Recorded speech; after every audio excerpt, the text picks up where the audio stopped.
Welcome in, everyone. It's Tuesday, so that means it's time for It's Official, our weekly podcast. Banner, 5 hot topics. He's Jeff Siegel. I'm Jeremy Plonk from First Bet and Express Bet. For those of you who are watching inside the friendly confines of the first Pegasus World Cup wager guide, welcome in. We hope you're enjoying all the content around Pegasus World Cup. It is Pegasus Week. Jeff Siegel down at Gulfstream Park. The dignitaries and top horses are going to gather for the $3 million main event, part of 3 big races. And I got a feeling they're going to have a heavy influence on our topics this week. Yeah, I mean, it's going to be a great day of racing at Gulfstream Park. We got the $3 million race. Sometimes you get an overwhelming favorite, and it's a good race to watch and all that. It's not really that great of a race because it's not a good gambling race. This race really is. I mean, it's sort of wide open. I mean, I wouldn't be surprised if we have a big long shot.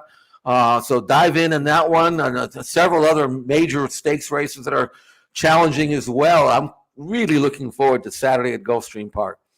I'll tell you what, the Jockey's Room is as good as any day, not a Breeders' Cup day, and as good as many Breeders' Cup days. When you talk about Frankie Dettori, Ocean Murphy, David Egan, the international intrigue, the top American pilots that are involved, it is going to be something else down at Gulfstream Park on Saturday. Let's talk about the Pegasus World Cup as our first of 5 topics. And Jeff, pace makes the race is the old axiom in handicapping, but it might really be true in the Pegasus World Cup, where this field of 12, with one also eligible in Castle Chaos, has very interesting early pace dynamics about it. Hoist the Gold, National Treasure, 2 of the horses to really consider, and certainly the 2 to watch early on.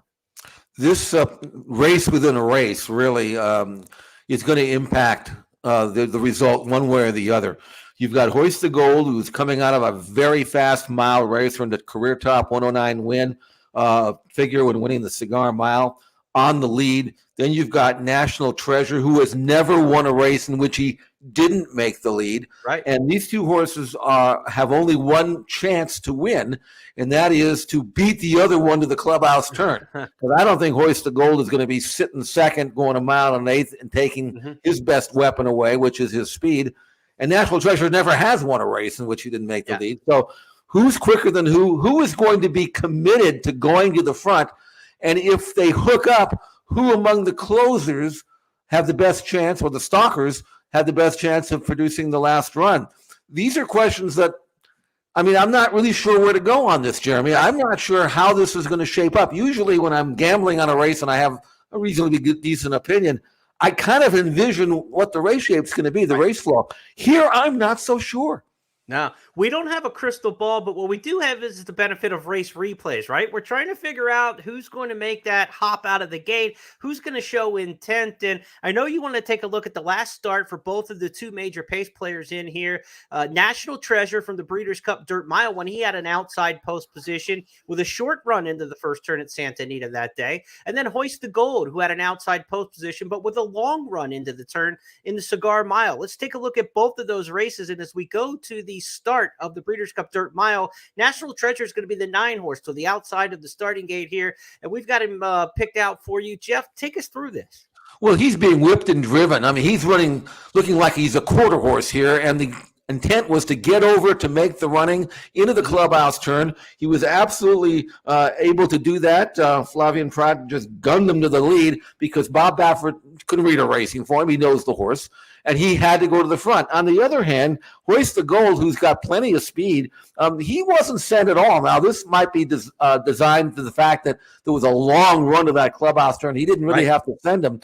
And but Hoist the Gold ran very well in this race without being shoved and pushed on the early stages.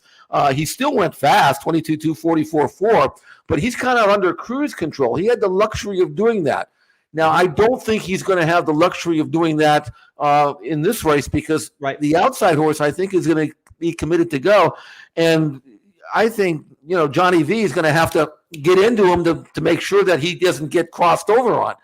And you tell me, because you know him maybe better than I do, Johnny can do that. He's pretty good, pretty adept with getting his horses to make sure that they are where they need to be. So, again, who's going to be committed? Who's going to blink going into the first turn when they go head and head? Who's going to take back? Who's going to go and continue to go? I don't know. And do you have any insight on that? Because this race could be determined in the first eighth of a mile. I agree, and it might have been determined at the post position draw because Skippy Longstocking, one of the other front running types, drew the 12. They've got to go from out there, right? They've got to hustle a little bit more.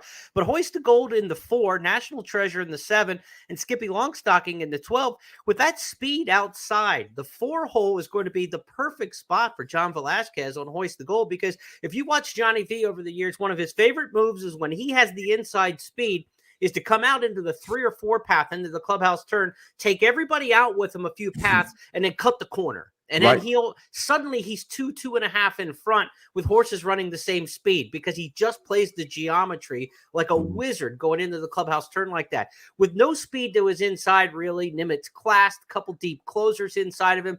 He can go wherever he wants into that clubhouse turn and not worry about the inside ground and to the inside of him. And Hoist the Gold is probably going to be 3-4 paths wide, trying to take Baffert's horse out, trying to take Safi's horse out into the clubhouse turn, and then cut that corner and maybe 2.5 in front midway on the clubhouse turn. That's what he wants to do in there, Jeff. And I know you like Hoist the Gold a bit in this race as far as our Pegasus World Cup wager guide and some of our picks that we have in there. All the handicappers across the first family of tracks have given their picks for the Pegasus World Cup and the main event race. And I think you know that Hoist the Gold's going to be dangerous in here if he can cut that corner and get the lead onto the backstretch. Well, he's 12-1 in the morning line, so it's a gamble. I am not sure whether Hoist the Gold wants to run 2 turns. He had one prior chance doing it at the fairgrounds in the Mine Shaft last year, named after his sire, by the way, Mine Shaft. And he made the lead and just got run over. On the other hand, in watching his Cigar Mile win, in which he went very fast, earned that giant number, he won by 4.5 lengths, but he wasn't spent at the wire. In fact, he galloped out way in front. I thought maybe he'd be pulled up by the clubhouse turn, but he was just way in front, farther in front, galloping out than he was, at the wire. And pedigree-wise, he should go 1.1 1/8, I would think, and maybe he's just better now than he was about a year ago. So I could see doing. And look, Johnny, he knows the horse. He's ridden him all these times. He's not taking back. He can't possibly take back. The question is, if National Treasure and Pratt, if they see they can't get over and they have to stalk and take back, does that allow Hoist the Gold the breather he needs to keep on going? And can National Treasure show a new dimension, which is to stay stalk and win, because he's never done that. So from a gambling standpoint, if I take 12-1 or whatever I can get on Hoist the Gold, I'll know in the first 22 seconds or so whether I've got any kind of look at all. And if I do, great, it's a good gamble. The other horse I wanted to mention is, you mentioned if these 2 horses hook up, there's a possibility that a stalker could possibly win this. Obviously, someone will pick up the pieces if they commit suicide up front. Who's your best stalker or your best closer? I think First Mission's the best stalker. I think he sits 4th in this race. I think Safi's horse on the outside, Skippy Longstocking, is going to have to go. That forces 3 of them up into the mix. And First Mission wants to be pretty forward in this race, but I don't think he's going to be 1-2. And sitting 4th just might be a beautiful trip down the backstretch. He's got very good brisk late pace figures for a horse who stays that close to the pace. And if he can outpunch the others in the stretch, it could be a victory for the Brad Cox trainee. Of course, Cox had the favorite last year, Cyberknife, who's kind of a lukewarm, loose favorite in this race last year. This horse comes in, I think, with a little bit better credentials in terms of matching up with this particular field. And I think that he's got a shot with First Mission. Senior Buscador is the deep closer. He's got really good late brisk pace figures, but he's going to be coming from the parking lot. And we don't see horses win races at Gulfstream very often, 2-turn routing from the parking lot. So Senior Buscador underneath is a possibility. I know our buddy Eddie Olczek's got an upset pick from off the pace, so you're going to have to check out that wager guide, the first Pegasus World Cup wager guide. Go to first.com/guide or check it out on the links on any of the First or ExpressBet platforms to get that wager guide. Eddie's got an upset pick in the Classic as well. Now, if you want to take Jeff on this weekend, I want to remind you that he's the host in our ExpressBet Beat the Host contest coming up this Saturday. The 19th annual ExpressBet Beat the Host marches on through 3 weeks. I think there's only about 20 players left who can sweep the host all 8 weeks. This will be week number 4 of the contest. Jeff will have his picks on the website at post time for each race. The final 5 races on the card at Gulfstream on Saturday. The first 5 races on the card at Santa Anita on Saturday. So be sure to play that free handicapping contest. You're basically making 10 $5 wagers. It costs you $50 to play the contest in the win pool. It's pari-mutuel. So try to rack up your total and beat Jeff Siegel for your share of $60,000 in seasonal prizes and cash. It's the ExpressBet Beat the Host contest. Be sure to check that out this weekend. Jeff Siegel, you better warm up. I think you're going to be in the gym with the sweatband on and training all week for that one. I will be. And the good news is I've already got all the PPs for Gulfstream Park. Yep. I can get a head start on that. I'm going to be doing heavy work for Santa Anita because I'll be hosting the simulcast show for Saturday and Sunday. So I will definitely be prepared for that. So no excuses. I mean, if I pick 10 losers or so, then it's not because I didn't do the work. By the way, I've done that before, so that's within the realm of possibility. You never know. It's like, I mean, I might have a good day, I might not. I don't know. I'm shake me on. You've got a pretty decent chance of beating me, at least based on prior years anyway.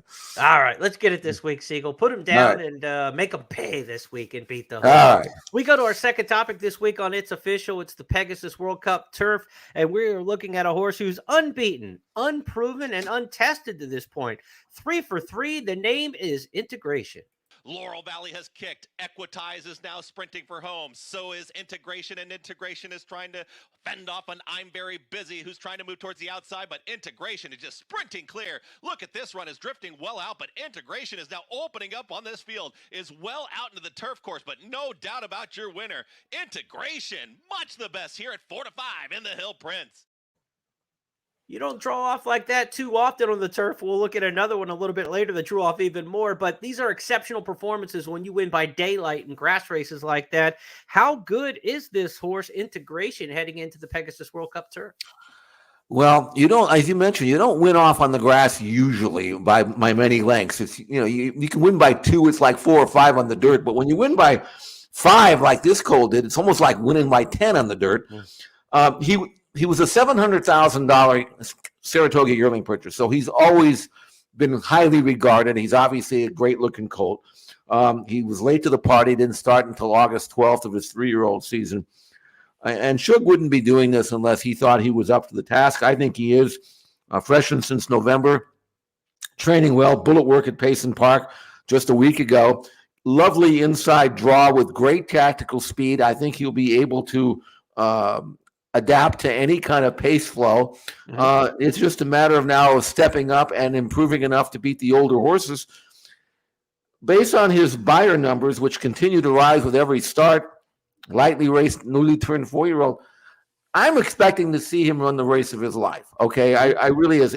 I do believe that it's going to be good enough to beat the field, with maybe the exception of Warm Heart, because she's got the resume that most of these horses would kill for. But in the absence of that, I think Integration likely is the one to beat. This is supposed to be a feel-good story. A 3 for 3 horse, a 3-year-old taking on elders for the first time and getting out of the 3-year-old ranks, now age 4, stepping up. He's done everything. This is his proving ground. We get a battle of the sexes with the filly Warm Heart taking on the boys. But it just never turns out that way, right? Feel-good stories aren't for horse racing. No. Sometimes we're talking about the jockey situation with Integration this week that caused some consternation. So folks online, obviously, and the rider himself, Kendrick Carmouche, wondering, what the heck did I do wrong? Hall of Fame trainer Shug McGahee pulls the plug on Kendrick Carmouche, who's ridden this horse to victories in those recent stakes races, and goes back to Tyler Gaffalione, the Virginia Derby and the Hill Prince, ridden by Kendrick Carmouche. Tyler Gaffalione rode in the debut, and now Shug goes back to Tyler Gaffalione in this particular spot because of experience over the turf course at Gulfstream Park. What say you, Jeff Siegel? Well, yeah, this is a situation where Kendrick thinks he deserves the mount because he rode him in his last 2. Gaffalione, however, did ride him in his debut. Now, when I had a lot of top-class horses with Team Valor and we were deciding who to ride, I would always tell the agent this. I said, look, we want you to ride this horse, but because you rode him, or we want you to. But if you can find a better horse, if you really think you can find a better horse, Right. than ours, then by all means ride them. I mean, loyalty is one thing, but you got to do what's best for you. So if you think you've got a better horse, we're not going to get mad at you or anything like that. We're going to understand that you have a choice to make and ride the better horse that you think. On the other hand, if we can find a better rider, we're going to ride that guy too. So, we're both on the same plane here, Take the best horse that you have. If it's our horse, great. But we're going to do the same thing. If I can get, I know in the old days, if I had Pink Eye or Shoemaker in the room and we could get him, we're going to get him. Okay, right. Especially since that they started out, and there was kind of more a series of circumstances that landed Kendrick on this horse anyway. I mean, he was at Colonial, so he rode him. He was in New York in November. He rode him there. So I understand that. But hey, for $3 million, or whatever this race is, this is actually $1 million race, not three, the dirt races. You got to do what's best for you, for your horse, and for your owners, and what you think is best. And I know Karma is one thing. Maybe Kendrick thinks Karma will get Integration beat. I don't think Gaffleone will. So I'm with Suge on this one, but that's just me. Yeah, and look, a lot of the same people that are crying the blues for Kendrick Carmouche were the same ones lauding Javier Castellano throughout 2023 on social media and how he got hosed for the Eclipse Award. Let's not forget, Javier Castellano going to the Kentucky Derby was supposed to be riding Race Kane. Right. But those owners wouldn't let him wear the Jeff Ruby pants in the Kentucky Derby, so he said Cyrenard to them, spun them, got on Mage, won the Kentucky Derby. Then when it came time to the Belmont Stakes, he won it with Arcangelo. And when Mage and Arcangelo were supposed to go against each other, he said, I'm not riding the Derby winner. I'm going with the horse who I think is best. Jockeys ride who they think are best. Trainers ride who they think will be best. There is a two-way street to this. Spinning trainers and spinning jockeys is a turnstile in this game, Jeff. It happens both directions. I can't fault it. And again, when Suge makes the comment, and I'm a bit of a Suge homer, we go back 20 years plus. Sure. But when he says, look, Kendrick hasn't ridden this meet. It's a brand new turf course. Gaffleone has ridden over this new turf course in $1 million race. I want to go with that experience. That's justification enough for me. I'm fine with that answer right there because it is a new turf course. If you're at Aqueduct and you're going to fly somebody else in to ride over Carmouche, now we might have ourselves a talk, right? I mean, if this race is at Aqueduct on the main or on their turf course back again, then you can have that conversation on whether or not you're yanking the rider for, just going for a bigger name. But in this case, hometown track for Gaffleone. He's ridden there all season long. I don't have a problem with it at all. I think they give themselves the best chance to win. And again, just go back to the Javier Castellano saga I guess this year. And it all worked out great for Castellano. I mean, it worked out great, but it didn't work out good for Race Kane's owners in the Kentucky Derby. And it didn't work out well for Mage in the Travers Stakes, right? I mean, somebody wins and somebody loses when we make these changes. So it goes both ways. It does. It'll be interesting to see how the race shapes up. But Integration, the funny thing about him is he's kind of an easy horse to ride because he just kind of falls into the right spot and then you push a button and you go. So I'm not sure the jock's going to win or lose this race. But what he may lose it if Warm Heart shows up. But what do you think of her now? I mean, she ran unbelievably well in the Breeders' Cup Filly Mare Turf. She missed by an actor in Spiral, who came out of the clouds and nailed her. And before that, she was a multiple Group 1 winner. She won the Yorkshire Oaks and top class company. She won at Royal Ascot and the Rillsdale. Maybe the concern I have are twofold here with Jeremy. Here, number one, a mile and eighth is more like a sprint for her. She's more of a mile and a half type mare, and I don't know whether she's going to be caught for speed in this race because there's some fillies in here or some horses in here that can quicken like Integration. And the other thing is, I watched her race in the Hong Kong Vase, and she was very, very well backed in that race. And I checked her time form numbers in that race compared to her previous numbers to see if she was beaten by 3 lengths. Did she run below her form, or did she just come out of a tougher race? Turns out Warm Heart really did run well below her best that day and really kind of waved the white flag under pressure in the final furlong and got beat after leading the way in the upper stretch. And now this is her last race of her career. I mean, she's had 10 races now since the last year, and I just don't know whether the last race of the year and the shortening and trip and the firm ground and all that, I just don't know whether I can expect her to show up with her A game. And that would be my gamble against her, knowing full well that if she does show up with her A game, she's more likely going to win. But, this is gambling. You got to take a stand somewhere. Yeah, like with these Aidan O'Brien trainees of these Euros, when we get the Breeders' Cup, we're often saying it's the end of their season in Europe, right? We're already extending them farther than they really on the calendar we're typically used to doing, for decades in Europe. Now you went from the California Breeders' Cup back to Ireland to Hong Kong, back to Ireland, now to Florida. That's a lot going on since the season was supposed to be over for the Europeans. That's a lot since November to now, when they're used to being laid up for the winter. So, it is a lot to ask of her. But on her best, she was awfully good. Let's go back and watch Integrations win, or not Integrations win, but the Filly and Mare Turf runner-up when she got beat by Inspiral. But it was a big-time effort that day from Warm Heart. Laurel Valley has kicked. Equitize is now sprinting for home. So is Integration, and Integration is trying to fend off an I'm Very Busy who's trying. Stayed Occasion edging up alongside in second. Warm Heart waiting for a place to go. Meanwhile, Moira swings up on the outside. Fev Rover is right there in contention. Nothing yet from Inspiral. She's going to weave to the outside. She still has 6 lengths to gain. In Italian to catch. Warm Heart ranges up alongside of her and goes on by. Here comes Inspiral and Moira. Here comes Inspiral after Warm Heart. Inspiral! And Frankie Dettori timed it right. Warm Heart was next. Moira and Win Maryland. That was the Filly and Mare Turf on Breeders' Cup Day. The Filly and Mare Turf is our next topic on Pegasus World Cup Day. It'll be race number 10 of 13 on the card. Do we have ourselves a superstar or a one-hit wonder? We are talking about a filly who came to the U.S. in the Cardinal Handicap at Churchill for the first time, named Star Fortress. She kind of came in unknown, and she left with quite a reputation. Let's go back and take a look. And Star Fortress switches to the far outside. They're off the turn. Walkathon cut the corner. Saffron Moon traveling well. These two head and head for the lead. Star Fortress is rocketing down the top of the turf. And here comes Star Fortress from last to first in the blink of an eye. Star Fortress just like that. In front by 7. Oh, she's running away from them.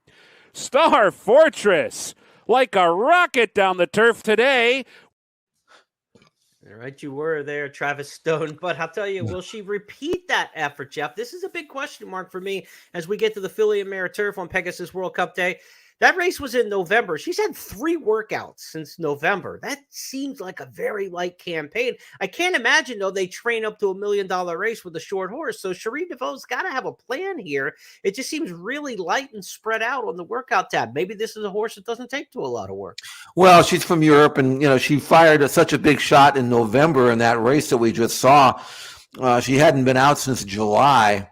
So she was like 3 months off. So she clearly can run well fresh. And I'm pretty sure that she doesn't need a lot of work. I mean, most of her breezes probably were galloping out and galloping, and they train them European. And I'm not really worried too much about that. What I am worried about, though, is the shortening from 1 1/8 to 1 1/16 over a fast track, fast turf course. I assume it'll be pretty firm with a short run in from the top of the stretch to the wire.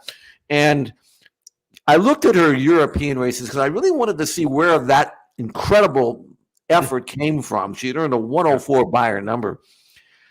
And I couldn't find a race that was even remotely close to that. I mean, her time form ratings in Europe, and she'd run 7 times. She had a 100 time form rating.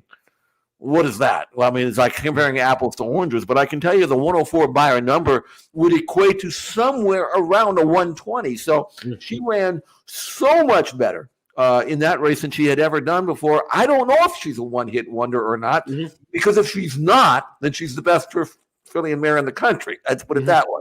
But if she is, and the conditions of this turf course are such that don't favor her late running style, then maybe she'll be vulnerable. This is another one of these races where we talked about this in the classic, the first race.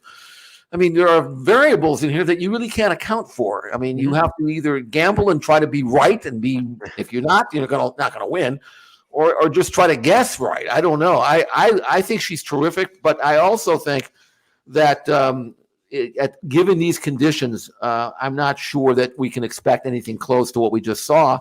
And if that's the case, then maybe she's vulnerable, and maybe she won't beat a horse that I like, that the one that I'm going to gamble on, and that's Ruby Nell, who I know in my own backyard here at Santa Anita, and I know her well. I've seen her ever since she was here, ever since she started training, and she breezed in 58 and change the other day, and I have never in my life seen Ruby Nell this good. This is the end of a 58 and change work over a deep track, a dead track. Now, let me just say this about Ruby Nell. They gave $1.2 million for her, so this is not unexpected that she's this good. But she's the kind of filly who can win on dirt. She can win on turf. She can go to the front and just wire the field. She can come from off the pace, and she has never been better. And the form really has held up, Jeremy. Just won a race, won a little stake race that she completely outclassed the field. She was 20 cents on the dollar. But earlier than that, she won the Autumn Miss, and she destroyed Anisette. You know, so, I mean, I don't know what more she can do other than the fact that she hits this field in such a manner that, I mean, 8-1, I don't know what price she's going to be, but if someone could get me 8-1 right now, I might just make a stop at the bank. That's all I can tell you. Because I don't think she'll be 8-1, but I mean, if she is, man, I'm diving in head first. I can tell you that. You've got Didier in here, who had the win streak snapped last time out in the Filly and Mare Turf. Didn't run well that day, but she's a come from behind her for sure. Fluffy Socks comes from well off the pace. You talked about the favorite with that one big run that she made, Star Fortress, in her one U.S. start. As she repeats that form, you figure she's a big closer in here. So if you're going to beat the favorites in this race, it seems like a horse near the front would be the right way to do it. So with Ruby Nell, you've got potential speed in there. Queen Goddess is interesting to me in here. She's the defending champion in the race for Mike McCarthy. Michael McCarthy. She's based out in Southern California. Her form hasn't been as good this year as it was last year, but she got a really good first over trip just from a little bit off the pace last year. Ruby Nell goes out to the front. You might see Queen Goddess get that first run at her, whereas Didia and Fluffy Socks and Star Goddess are going to be coming from, farther. Star Fortress is going to be coming from further off the pace. So she might get that first run and get the trip back. I liked her last work. We've got all these works for you. There's a special Pegasus World Cup section at xbtv.com you want to check out. We showed you Ruby Nell's work. I really liked the work of Queen Goddess last time. I thought she worked really exceptional on her own in company. She looked good. And so if she's back on form and working back up towards this, $500,000 race, she could be a factor in here as a potential repeat champion. 1 for 1 over the course and earned 100 by her number in the win. I mean, that's probably going to be close to being good enough. And I kind of thought she was tailing off towards Del Mar, but she's had a couple of months now, and she could bounce back. And again, from a pace projection position, she's going to get the same kind of trip I think she got last year. So now it's just a matter of whether she's as good now at age 5 as she was last year. But again, lots of variables here, lots of question marks, and it's really going to be interesting to see Star Fortress, because she comes out of a race and when they went 48-3, 113-4. And this race, they're going to go, even if they don't send, they're going to go 3/4 and 10, mile and 33. It's a whole different type of race. If Star Fortress can adjust and do in this race what she did at Churchill over good ground, man, I tip my hat to her. And if she beats me, she beats me. But, man, I'm telling you, we're going to find out a lot about Star Fortress in this race. That'll be race number 10 on the card, the first of the Pegasus races, the Filly and Mare Turf. Then the 11th will be the Hooper, I believe. Then the 12th and 13th will be the Pegasus World Cup Turf and Pegasus World Cup. So final 4 on the card, an all-stakes pick 4. There's an all-stakes pick 5 as well. More than $20,000 in hit and splits when you play the pick 4s and pick 5s this weekend at Gulfstream Park on Saturday with Express Bet and First Bet. So not only do you hit your pari-mutuel winnings, but there's $4,000 or $5,000 added to the potential payouts in all those multi-race wagers when you play with First Bet and Express Bet, just shared with other players on the platform who also win. So when you bet the pick 4s and pick 5s on Pegasus World Cup Day, be sure to do it with First Bet and Express Bet. That's our wrap of the Pegasus portion of this program. For those of you watching in the wager guide, get handicapping, but stick around because we still have 2 more topics for you this week on the show. And we are talking about Bob Baffert tossing in the towel.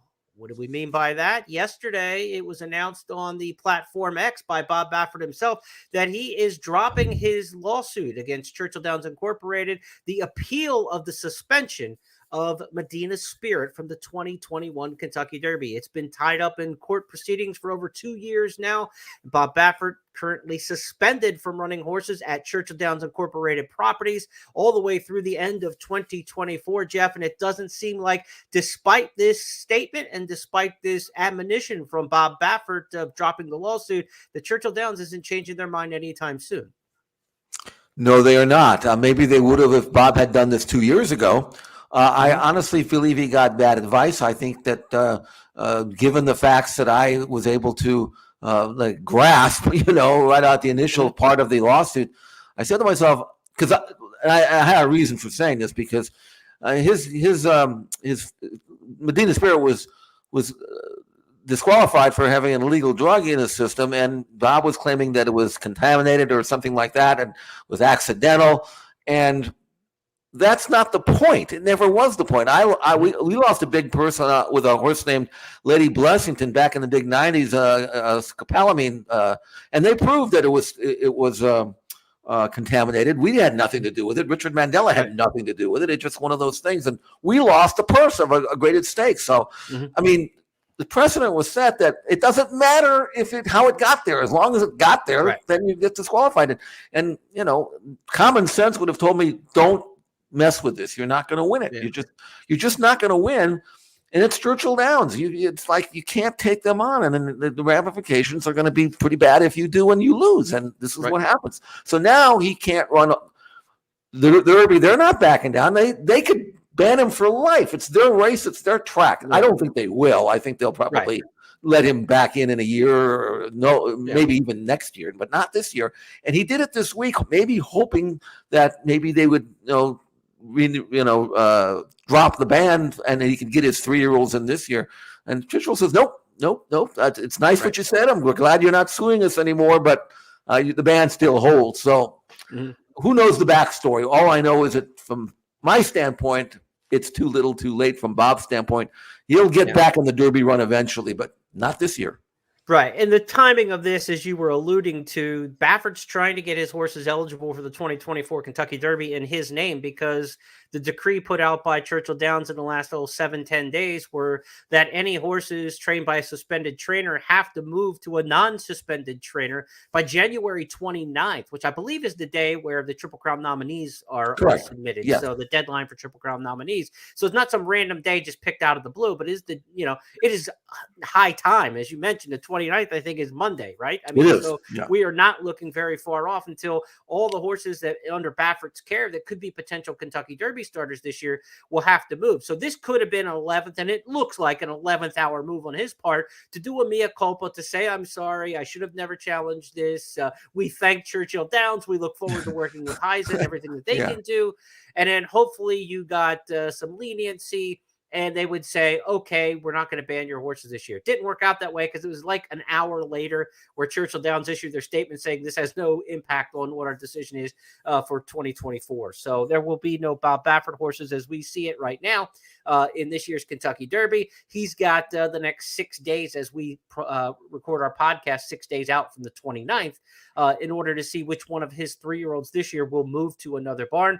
Some owners seem to be pretty bullish on staying with him with some top young contenders. Others are saying, we'll have to see what happens, and they're trying to wait it out and see. But they've only got 6 more days to wait until they have to make a decision, Jeff. We talked about it on our podcast last week when this started becoming news. So folks want to kind of get our opinion on the, who may move, what horses we're looking at. Be sure to check out the archives of last week's podcast.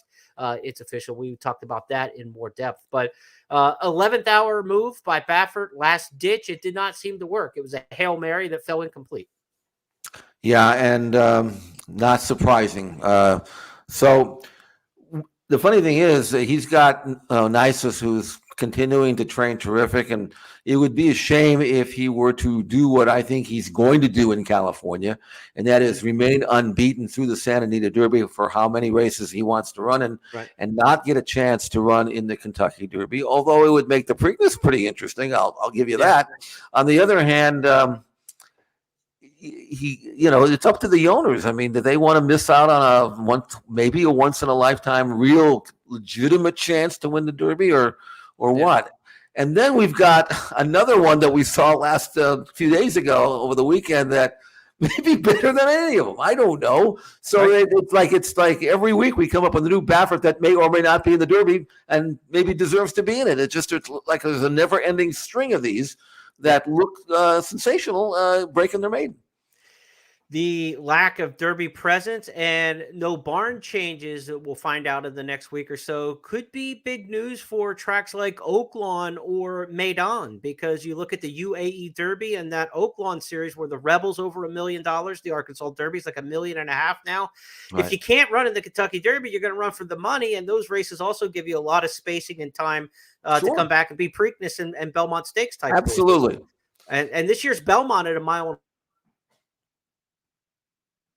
a quarter, right, at Saratoga is more of a Baffert race than the 1.5 mile Belmont typically, like, because Baffert horses typically train for speed and they don't run in the Belmont unless there's a Triple Crown on the line typically. So you would think the Belmont Stakes is going to be a lot more appealing to his barn too this year, being at a 1.25 mile at Saratoga. So those races could be big benefiters right there. The Preakness, the Belmont, obviously, but also beforehand on the trail, Oaklawn and Maiden could be looking at some Baffert influence. We'll see how it shakes out here over the next couple of weeks. You had mentioned that Bob Baffert's got yet another star that he unleashed in the past couple of days. Our Stars of Tomorrow is always our fifth and final segment here, no matter the time of the year. But when they unleash a maiden this time of the year, you sure get excited. You start to think Justify, Mage, horses in recent years who came on late onto the scene and made their presence felt in winning the Kentucky Derby. Could May Moon be the next one? He was very impressive in the first race on the card this past weekend. Second, then it's McVeigh in third, followed by Tessuto. They turn for home, and May Moon is in charge. Moving into second is McVeigh now, followed by All That Glory, but it's lights out for May Moon in a sparkling debut. It's a rainy day, but here's a ray of sunshine. May Moon romping home at first asking, wins by 7 easy lengths. How good can he be? We're not sure. This is a son of Frosted, Jeff, who only sold for $50,000 as a yearling. Then he was pinhooked for what, $950, something like that, as a 2-year-old in April of last year. But then you don't see him from April until all the way till January. Usually horses pinhooked and sold for $950 in a 2-year-old sale are back at Del Mar in the summer, right? We're expecting those horses to kind of pay back right away. It was a long time for May Moon to get to the races. The patience paid off, obviously. Same colors, same connections as we're talking about with Medina Spirit. What will they do over the next couple days and over the next couple months? I don't think this colt's going anywhere, Derby or not, you know. Although maybe, who knows?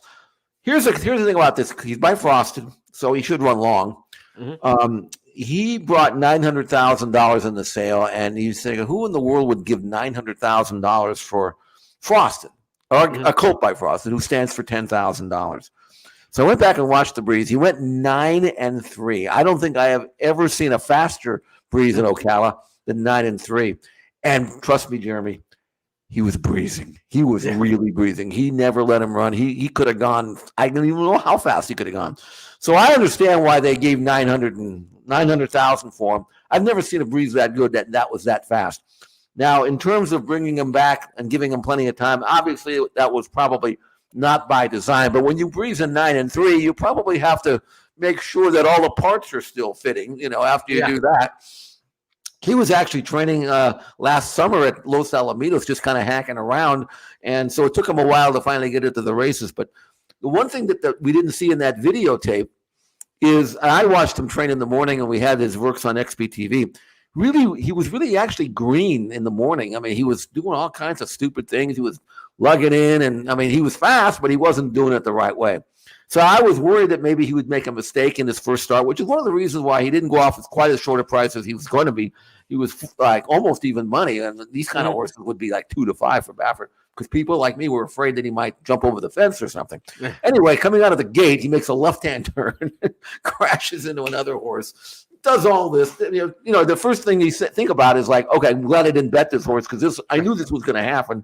All of a sudden, he put his head down, takes off, switches off midway, then gets tripped to at the quarter pole, opens up, and then they take a hold of him again. I mean, he could have won this race. He won by 7.5. He could have won by all rights. He was 15 lengths the best. And he ran fast, 94 buyer number first time out, not even trying. So that's what $900,000 gets you if you want to buy a horse that breezes in 9-3 like he did. Now, if he'd been by Hidden Mischief or somebody else, he probably would have bought $3 million, Sure. So anyway, I am so intrigued by this Colt Maymoon. I don't know what they're going to do. I don't know what I would do if I owned him. On the one hand, it's not too late to win a Derby this time of the year. Justified did it. On the other hand, you take him away from Baffert, I don't know. So I'm looking forward to the next 6 days. I want to know what's going to happen with these colts because there's so many of them, Nysos being one of them, to see where they end up in 6 days. Well, I wasn't not paying attention to you and checking out my messages. I was actually making a quick search because it dawned on me while we were talking about him could he come back quick enough for the Saudi Derby, a $1.5 million race? And the date is February 24th for that race. So he's got a dead set month in between races. Amir Zadan, the owner here of Medina Spirit, and of course of this horse that we're talking about, Maymoon, running in the Saudi Derby might be of a lot of interest to the connections and a big money race. So like I said, if they want to say, let's get our money now and then worry about Triple Crown races some other time, like, Belmont or, and get to be a 1.25 mile horse by the Preakness or the Belmont, maybe that, a race like that would be in the wheelhouse there. Well, it's a one-turn race, right? Right. It's a one-turn race. Mile. Yeah. So he wouldn't, maybe he's not ready to go 1 1/8 miles, but even if he's not, who would beat him over there for that kind of money? And besides, this is a guy who wants to win there. I mean, he wants to win the races at Saudi Arabia. So it's a flat mile. I hadn't even thought about that. So, yeah. I really hadn't thought about that, but he might say, forget the Derby. Who cares? Let's win this one. Maybe go to Maidan, win that, or maybe bring him back and point for the Preakness and then the Belmont. We'll be champion 3-year-old anyway if we win those two. Who cares about the Derby? So you may not be onto something. I mean, that's not as far-fetched as I originally thought. I mean, to make that jump, but because I don't know who's going over there, and I sure as heck don't know who's already pointing for a race like that. But I wouldn't suspect anybody would beat Maymoon if he went up when it showed up there, even if he's not mentally all ready yet. An intriguing weekend of prospects. We saw the Lecomte Stakes where it was Track Phantom and Nash running 1-2, just like they did in the Gun Runner. On the undercard, the Steve Asmussen Trainee Hall of Fame ran off the screen in a maiden race. He's headed towards the Risen Star now. So a lot of fun on the trail, and maybe a horse who threw his name onto the trail, Maymoon, off of that big debut victory there at Santa Anita. That's a wrap of our 5 topics this week on It's Official. We took you to the Pegasus World Cup and talked about the pace and showed you the early strategy and how it could play out between John Velasquez and the Flavian Pratt aboard 2 of the major players in the early part of the pace for the Pegasus World Cup. We talked about the unbeaten and unproven and untested potential American favorite, Integration, in the Pegasus World Cup turf, but he'll take on the filly Warm Heart from overseas. Is it a superstar or one-hit wonder situation when we talk about Star Fortress? She's the horse to beat in the Pegasus World Cup filly and mare turf. Bob Baffert threw in his towel of his appeal of Medina Spirit's 2021 Kentucky Derby disqualification. We talked about the fallout and the ramifications which go with that. And our star tomorrow, shed tear not for Bob. He's got yet another one. It is Maymoon, a dominant winner at Santa Anita last weekend. Those 5 topics are now official because Jeff Siegel said so, and I like to tag along and agree with him. So that's the way we play the game here each week on It's Official. We'll do it again next Tuesday, where there will be a heavy dose of recap of what we saw on the track at Gulfstream Park for the Pegasus World Cup. And when we get to next week, man, the Triple Crown Trail batten down the hatches, as they say, because the Southwest Stakes was canceled from this weekend at Oaklawn and moved to next weekend, which now gives us a 4-pronged attack next Saturday on the Triple Crown Trail. We will have major preps all over from Gulfstream to Santa Anita to Aqueduct to Oaklawn next weekend, Jeff. So what a fabulous time in racing these next 2 Saturdays are going to be. Well, we normally have a section called Triple Crown Tracker here. We bumped that this week because we wanted to concentrate on Saturday's program at Gulfstream Park. But we'll have that back next week. We'll see how many, if any, adjustments Jeremy will have on his rankings, which are almost the gospel as far as I'm concerned. And really, when you think about it, it's a good time of the year, and I'm just hoping for great racing at Gulfstream next Saturday. A lot of times when we run these big days with big stakes, we have nothing but a parade of 3 to 5 and 4 to 5 shots, and it's not a whole lot of fun from gambling. this Saturday, that's not it. But trust me, a lot of great undercard races, good maiden races as well. Excellent gambling. I can't wait for Saturday at Gulfstream Park, even though I will be holding down the fort here at Santa Anita on the simulcast show. But I will have that TV on. I'll be watching both at the same time. For those of you who love tournament play, it's a great weekend. Get involved. It's the Pegasus World Cup Betting Championship, one of the biggest high roller live money tournaments on the entire annual calendar in horse racing. That's this Saturday from Gulfstream. And the Express Bet Beat the Host, where you got to take down that guy, Jeff Siegel. This week, the 19th annual Beat the Host handicapping contest, the final 5 races on the card at Gulfstream Park, and the first 5 races on the program at Santa Anita. Be sure to download the Express Bet Breeders' Cup Wager Guide Pegasus World Cup Wager Guide, available for downloads beginning on Wednesday morning at first.com/guide. On behalf of everybody with First and the team putting together the Pegasus this weekend, my partner Jeff Siegel, I'm Jeremy Plonk. Have a great week, and we will talk to you on Friday when our First Call podcast will handicap the races this week.